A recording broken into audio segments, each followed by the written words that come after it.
Igreja do Senhor Jesus Cristo, presente aqui no santuário e em todos os lugares pela internet que nos acompanham neste momento, paz seja contigo.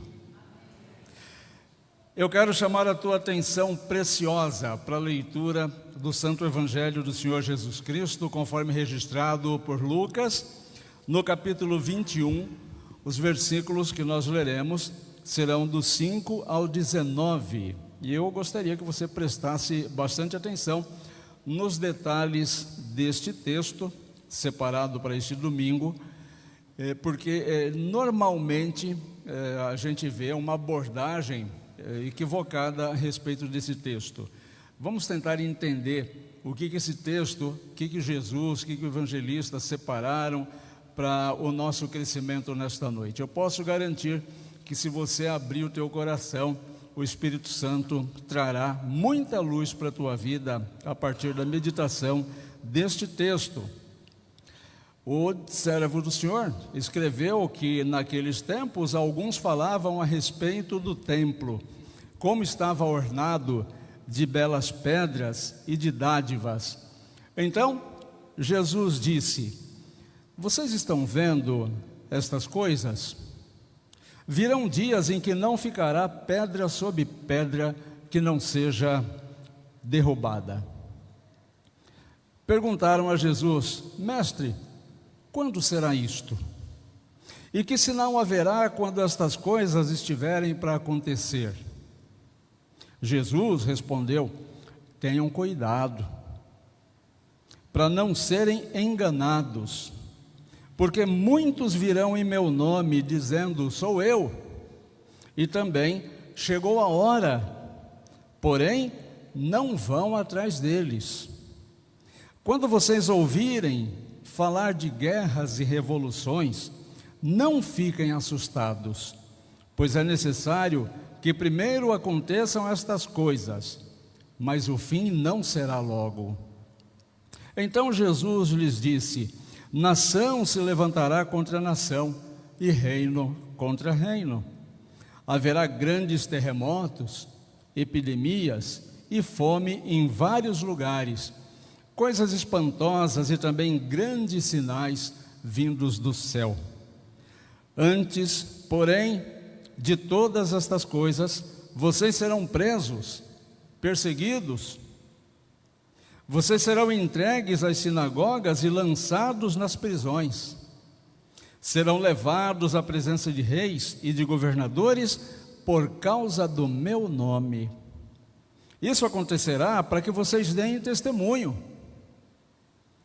Tomem, pois, a decisão de não se preocupar com o que irão responder, porque eu lhes darei palavras de sabedoria a que não poderão resistir, nem contradizer todos os que se opuserem a vocês. E vocês serão entregues até por seus próprios pais, irmãos, parentes e amigos, e eles matarão alguns de vocês. Todos odiarão vocês por causa do meu nome, mas não se perderá um só fio de cabelo da cabeça de vocês. É pela perseverança que vocês ganharão a sua alma. Graças a Deus. O título da minha meditação é Firmes. E esse texto já nos mostra que quando tudo balança, Deus continua de pé. Imagine essa cena aqui. Um pouco antes desse momento, Jesus estava observando as pessoas praticando a sua espiritualidade, a sua religião, alguns de forma ostentando riqueza, entregando riquezas e mostrando para as pessoas, mais ou menos igual aqueles programas de arrecadar dinheiro, né? Teleton, aquela coisa toda. O pessoal vai lá fazer doação, mas tira foto com cheque, né? Que está dando de presente. Olha que a empresa tal está doando 100 mil reais, aí tira foto, sai na televisão. Assim, nada intencional, né? Uma coisa bem inocente. Então as pessoas aqui, antes desse texto que vos li, estava mais ou menos assim, fazendo doações de valores muito importantes e querendo sair na foto. Mas Jesus observou também que tinha uma senhorinha muito pobrezinha, e essa senhorinha entregou tudo que ela tinha.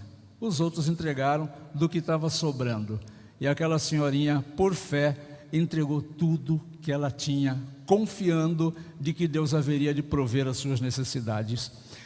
Neste momento, as pessoas começaram a olhar para o templo. Era um momento de festa. O templo de Jerusalém, que era uma referência de fé, uma referência de identidade para aquelas pessoas. Todo mundo queria fazer uma selfie na frente com o templo atrás, assim, né, para sair bonito na selfie, porque o templo estava maravilhoso. O templo estava enfeitado, todo arrumadinho, todo limpo, e as pessoas estavam admiradas a ponto de comentarem com Jesus: Jesus, olha que coisa maravilhosa, como o templo está bonito, como o templo está limpo e bem arrumado. E aí, nesse momento, Jesus, ouvindo aquelas pessoas falando isso, impressionadas com a beleza do templo, o orgulho nacional, Jesus vai no contraponto, e Jesus aponta para aquelas pessoas para além do brilho, para além da beleza, para além daquilo que no primeiro momento enche os nossos olhos. Mas para fazer isso, Jesus fala de queda, Jesus fala de conflitos, Jesus fala de tempos difíceis. Jesus fala para a realidade da nossa vida, porque é assim que é a nossa vida o tempo todo, todo o tempo. É como se Jesus estivesse dizendo para aquelas pessoas, e para mim e para você aqui hoje, é como se Jesus estivesse dizendo o seguinte: olha, não confie, não coloque a tua confiança naquilo que parece sólido, naquilo que parece seguro, porque as coisas deste mundo só têm aparência de segurança, aparência de fortaleza. O que era referência de fortaleza ontem, não é mais hoje. É como se Jesus estivesse dizendo: olhe além destas coisas, para onde realmente há força e poder eterno, que é o nosso Deus. E como que nós ficamos aqui, nós que fomos trazidos hoje aqui pelo Espírito Santo? Cada um de nós foi trazido aqui hoje por Deus. Na verdade, nós também gostamos de um brilho, nós também gostamos de pedras preciosas, nós também gostamos de construções opulentas, nós também gostamos de coisas voluptuosas, de coisas que enchem os olhos, de coisas de valor, de cordão caro. Nós gostamos de relógios caros, nós gostamos de carros caros, nós gostamos de coisas que nos dão segurança, ou que pelo menos dão a impressão de que temos segurança. Só que hoje a nossa questão não são mais os templos. A nossa visão de segurança não está mais na religião. E em muitos casos, muitos mesmo, a nossa segurança não é mais medida, não é mais mensurada pela saúde da nossa espiritualidade. A nossa espiritualidade, na verdade, ela é negligenciada e colocada lá no fim da fila, como uma coisa sem importância. Os valores estão muito invertidos. Então Deus já não é referência nas considerações do dia a dia do nosso tempo e no tempo de Jesus. Entretanto, no lugar dos templos hoje nós temos outras coisas que nós temos e onde nós colocamos a nossa segurança, como por exemplo a estabilidade. Todos nós procuramos estabilidade, não é isso? Todos nós buscamos estabilidade nos relacionamentos. Nós investimos em relacionamentos para que eles sejam longos, saudáveis, duradouros, sadios. Nós colocamos os nossos esforços para termos um mínimo de rotina, para que não vivamos sobressaltados, tomados por surpresas, por coisas inesperadas, nós queremos segurança. Aliás, esta é a discussão do momento, né? A partir do evento recente agora no Rio de Janeiro, parece que o país todo descobriu que segurança é uma coisa a ser discutida. Uns querem mais, outros acham que tem demais. De qualquer forma, todos nós queremos ter a segurança de vivermos sem sobressaltos. Mas, meus queridos, e quando essas coisas tremem? E quando estas coisas, onde nós colocamos a nossa segurança, quando elas balançam? Quando nós descobrimos que colocamos a nossa segurança em outro lugar, em outras coisas, é neste ponto que Jesus nos questiona e recomenda que nós coloquemos a nossa segurança no Senhor que reina acima de toda a história e acima de todas as coisas. E aí vai um primeiro ensinamento desse texto que vos li. Às vezes Deus permite que nós tenhamos na nossa vida ruídos que vão chegar para calar os nossos falsos apoios. Não são poucos os casos onde nós nos escoramos em saúde inabalável, principalmente nós jovens. Nós jovens achamos que nunca vamos ficar doentes, nunca vamos ter problema de saúde, sequer vamos morrer. Nós jovens somos eternos e de repente nós somos acometidos de enfermidades, acidentes que nos capacitam ou incidentes que nos colocam em risco de morte. Esses ruídos, eles chegam para dizer para a gente que sim, o templo que você está erguendo para se sentir seguro na tua vida pode cair. Foi o que Jesus disse para aquelas pessoas: o templo vai cair, como de fato a profecia de Jesus se cumpriu nos anos 70. No ano 70, aquele templo magnífico foi totalmente destruído, e 70 anos antes, Jesus avisou: olha, esse templo que vocês estão admirando não vai ficar pedra sobre pedra. 70 anos depois, ele foi destruído. O que isso já mostra para a gente? Nenhuma promessa de Jesus ficará sem cumprimento, absolutamente nenhuma. Só que hoje, as quedas não são de templos. Quais são as quedas que eu e você sofremos hoje nas nossas vidas? Quedas de expectativa. E principalmente as expectativas colocadas nos relacionamentos. Eu já disse isso mais de uma vez.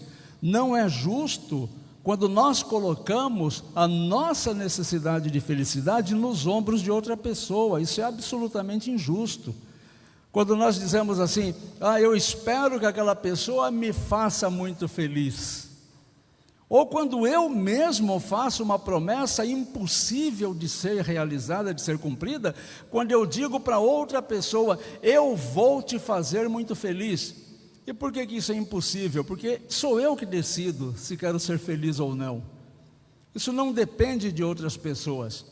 Mas quando nós não temos esse conceito claro na nossa cabeça, nós colocamos expectativas muito grandes nas pessoas. E esperamos demais das pessoas. E a nossa frustração é do exato tamanho da expectativa que a gente colocou no outro ser humano, que é tão falho quanto nós. Então, se eu coloco numa régua de 1 a 10, se eu coloco 9 de expectativa naquela pessoa, quando ela me frustrar, o tamanho da frustração vai ser 9 também. Os templos que caem hoje são essas expectativas. Quando nós colocamos a expectativa numa nova medicação, quando nós colocamos a nossa expectativa num político, numa nova abordagem política, quando nós colocamos a nossa expectativa no ser humano, o ruidoso barulho da queda é inevitável. Quais são os outros templos que nós temos hoje que podem nos derrubar com muita possibilidade, além da estabilidade? O que pode nos fazer cair de uma hora para outra são também a expectativa que nós colocamos nos empregos. né? A gente se mata de estudar para ter um emprego bom, para ter um emprego que remunera bem. Se eu vou ser feliz ou realizado, isso é outro esquema, é outro assunto. Eu quero primeiro um emprego que pague minhas contas e que pague bem. E aí coloco uma grande expectativa no trabalho, no ambiente de trabalho. Aí você mistura ambiente de trabalho, a profissão que está abraçando com a expectativa das pessoas. É por isso que normalmente o que a gente vê nos ambientes de trabalho? Quando a pessoa entra, ai, graças a Deus, consegui esse emprego, que maravilha, é tudo o que eu queria vir trabalhar aqui realmente. Dali uma semana já está reclamando do salário, do ambiente, do horário, do chefe, dos colegas de trabalho, das intrigas corporativas que existem em todos os lugares, e aí o emprego vira uma frustração. Aí a pessoa diz assim, não vejo a hora de sair daqui para arrumar outro emprego, e nesse outro emprego novamente vão acontecer essas coisas. Por quê? A expectativa foi colocada no emprego. E quem coloca a expectativa nos relacionamentos? Cai do mesmo jeito. Porque o relacionamento, ele é complemento da vida, mas ele não pode ser o objetivo da vida. Quando nós entendemos que o objetivo maior da vida é o relacionamento se torna uma idolatria. Quando nós precisamos nos anular, inclusive anular a nossa espiritualidade por causa do relacionamento, o relacionamento se tornou uma idolatria. A saúde, nós vivemos a geração saúde, não vivemos? A geração saúde, não é, Paulinho? Não é, João? As pessoas procurando cuidar do corpo, ficarem bonitas, isso e aquilo, coloca a expectativa no corpo. E elas não param para imaginar que a lei da gravidade é implacável. Um dia tudo cai. Se não cair agora que você tem 20 e poucos anos, quando você chegar na idade do Mauro assim, cai. Então não adianta ser bombadão, ser bonitão, cai. Esses dias fizeram uns vídeos aí, pegando uns atores, atrizes com 20 anos e como eles estão hoje. Ai, que dó. Eu fico pensando quando eu chegar na idade daquele povo, como que eu vou estar? Então é melhor eu curtir os meus 20 e poucos anos. Porque quando eu chegar na idade do Mauro assim, eu falo, misericórdia. Se eu estiver bem que nem o Mauro, já está bom demais, né?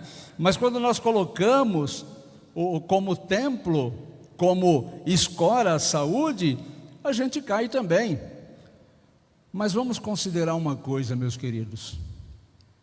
Quando um templo de pedra cai, é um templo de pedra que caiu.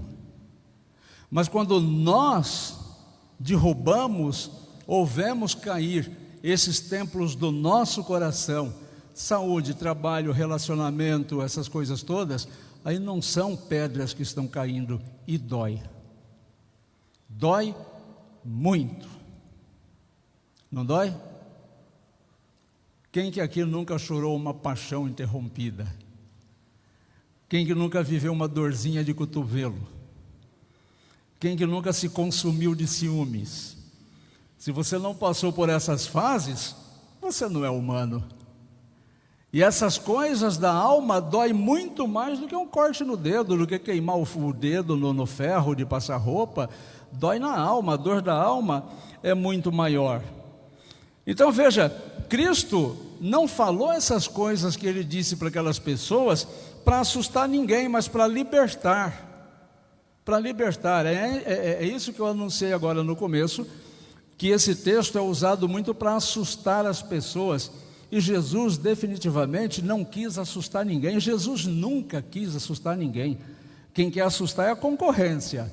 Jesus nunca quis assustar. Jesus quer libertar as pessoas daquilo que as aprisiona.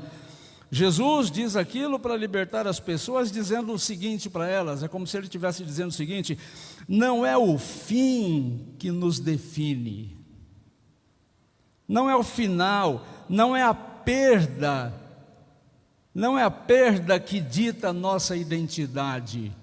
Você não é aquilo que você perdeu, você não é aquilo que para onde a tua jornada te levou.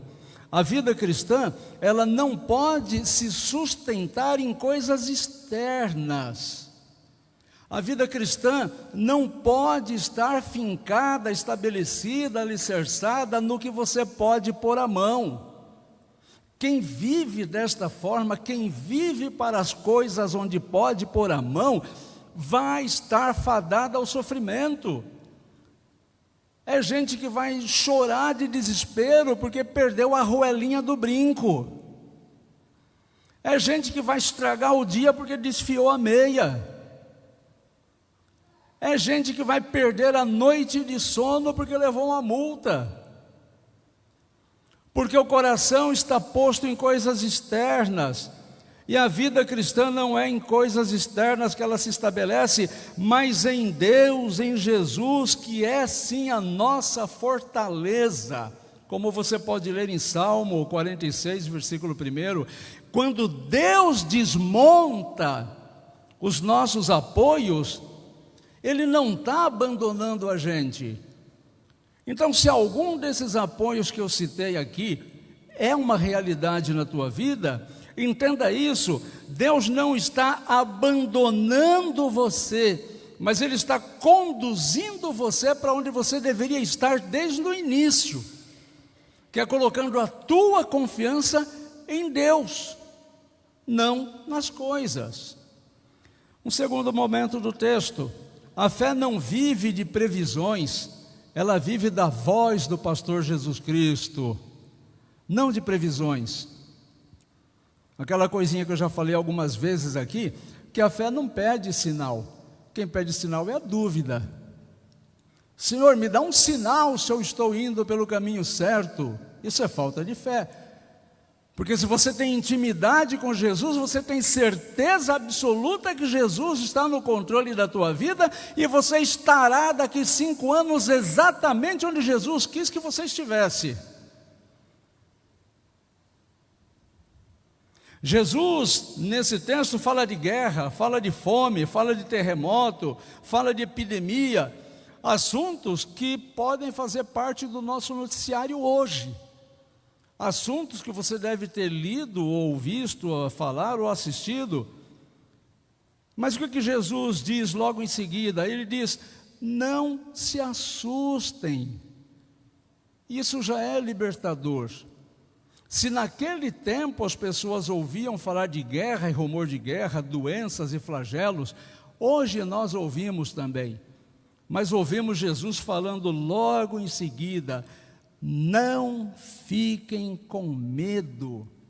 Isso por si só já é graça. Isso por si só já é oferta de confiança nele. Isso por si só já é oferta de salvação, de livramento. Ele está dizendo: eu estou no controle da tua vida. Cristo, Ele não diz para a gente que a gente não teria problema. A ansiedade moderna nasce, na verdade, da ilusão do controle. O controle é uma tremenda de uma ilusão mentirosa, é óbvio, se a ilusão é mentira, que o diabo coloca no teu coração. Quando nós somos convencidos de que nós podemos controlar a outra pessoa, quando nós achamos que podemos controlar o que a outra pessoa sente, controlar o que a outra pessoa pensa, não, nós não podemos. Quando nós achamos que podemos controlar as circunstâncias, não, nós não podemos. Nós tentamos prever tudo, nós tentamos organizar tudo, nós tentamos antecipar tudo, e nós vivemos a era da ansiedade. Cristo, Ele dá outra ordem para cada um de nós. Ele diz assim: não premeditem. Não premeditem. Essa é a ordem que Jesus dá. Não premeditem. É como se Ele estivesse dizendo para você: confia. Não premedita. Você não pode controlar as circunstâncias. Você não pode controlar o futuro. Eu posso. Então confia em mim, é o que Jesus está dizendo para você. Porque a vida cristã nos mostra que Jesus não promete livramento falso.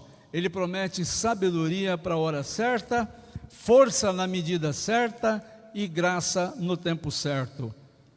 A vida cristã não é vivida se antecipando o amanhã, mas caminhando com aquele que sustenta o seu hoje. Terceira e última lição desse texto: a fidelidade tem custo. Se você quer ser uma pessoa fiel a Jesus a partir de hoje, isso vai ter um custo para você.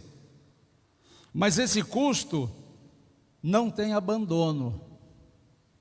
Pode custar alguma coisa para a tua vida, mas jamais vai ser o preço do abandono, porque Jesus é honesto.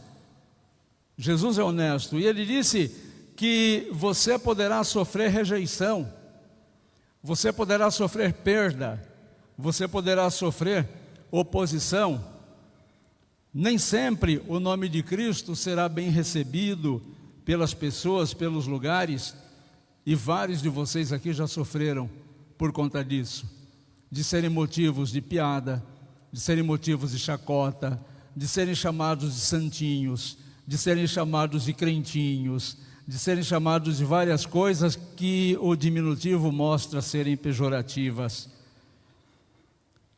Mas Jesus faz uma promessa que deveria nos acompanhar como uma âncora. E essa promessa vem nesta frase. Presta atenção nessa frase, porque essa frase é para você que está aqui hoje, para você que está me ouvindo hoje.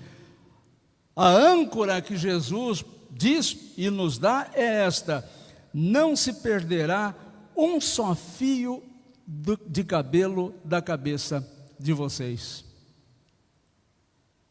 É Jesus que disse isso, não esse aqui é o cover. O verdadeiro disse: não vai se perder um fio de cabelo da cabeça de vocês. Não significa ausência de dor, mas significa presença de cuidado.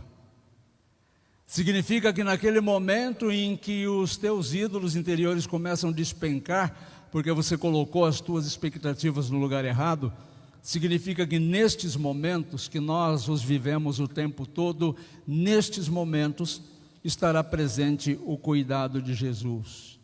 E aí Jesus conclui no texto que nós lemos, dizendo: é pela perseverança que vocês ganharão a sua alma. A alma do grego ânima, que pode ser traduzido por vida. É pela perseverança que você ganhará a tua vida. Que tipo de vida? A vida verdadeira, a vida sem ilusão, a vida sem sobressaltos. Como disse o servo do Senhor: mas eu sei em quem tenho crido, e estou bem certo que Ele é poderoso para guardar a minha fé até o final. Então esse Jesus garante isso para você. Perseverança não é força humana, não é a tua força, é a força dele na tua vida. A perseverança de que Jesus fala aqui é aquela que, quando o seu desânimo quiser sentar, Jesus vai e te empurra para frente. Jesus não te segura acomodado, Jesus não te segura prostrado. Quando você se cansar, Jesus vai e te empurra. Quando a alma quer sentar, Jesus te coloca no caminho. Concluo dizendo, meus queridos, que a vida balança. E como balança, Cristo não. Cristo é imutável por toda a eternidade. E Jesus nos chama a viver com uma esperança realista. Quando eu digo esperança realista, eu não estou dizendo que é negando o sofrimento, como se sofrimento não existisse. Absolutamente. Sofrimento é uma realidade da espécie humana, mas é percebendo a fidelidade que vem de Deus no cuidado diário da tua vida. Se você quiser que eu resuma tudo que eu falei em 3 frases, eu poderia dizer: as estruturas caem, mas Cristo permanece. As notícias assustam, mas Cristo guarda e livra. As lutas apertam, mas Cristo sustenta a gente em todas as lutas. Pastor, o que eu faço com tudo isso que você falou quando eu sair daquela porta para fora? Bom, eu vou sugerir algumas coisas que você pode fazer a partir de hoje. Entrega a tua agenda ansiosa para Jesus. Deixa que Ele cuida do teu amanhã. Vou contar um segredo para você e desculpa se eu vou deixar você frustrado. Você não dá conta do teu amanhã. Por mais que você planeje, você vai se deitar, vai dormir, achando amanhã terei um dia maravilhoso e acorda com uma tremenda dor de cabeça. Olha, já saiu do seu controle. Ninguém vai dormir planejando, poxa, amanhã acho que vai ser um dia maravilhoso para ter uma baita dor de cabeça. É assim que funciona? Não. Então, entrega a tua agenda ansiosa para Jesus. Firma o teu coração na palavra de Deus todos os dias. Na palavra de Deus não tem frustração. A palavra de Deus não engana ninguém. A palavra de Deus te orienta, mesmo que seja com um salmo curtinho. Prega para você todos os dias em voz alta, quando você quiser desanimar, quando o teu coração estiver abalado, fala em voz alta para você, calma, Deus está no controle disso também, e daqui a pouco eu vou louvar a Deus pelo resultado disso. Testemunhe a sua fé com serenidade, não sendo aquele crente chato, que fica pegando no pé de todo mundo. Deus me livre dessa crentalhada chata, misericórdia. Mas não, testemunha a tua fé com serenidade, com amor, com misericórdia. Mostra a tua vida, não as tuas palavras para as pessoas. Diz para as pessoas, olha, ele fez isso comigo. Se fez comigo, imagina com você. Confia que cada fio de cabelo da tua cabeça está contado. Se Jesus falou que está contado cada fio de cabelo da tua cabeça. E que o Senhor então nos dê coragem serena e fé perseverante, e que mesmo quando tudo parecer difícil, nós possamos nos lembrar que Cristo não apenas nos acompanha, Cristo já venceu. E nós com Ele vamos vencer também. E cá entre nós, bem cá entre nós, se Jesus cuida até dos fios de cabelo da gente, imagina do resto, né? Então que Deus te abençoe grandemente e que você aceite essa realidade de que você é uma pessoa que está sob os cuidados do Senhor Jesus Cristo. Amém?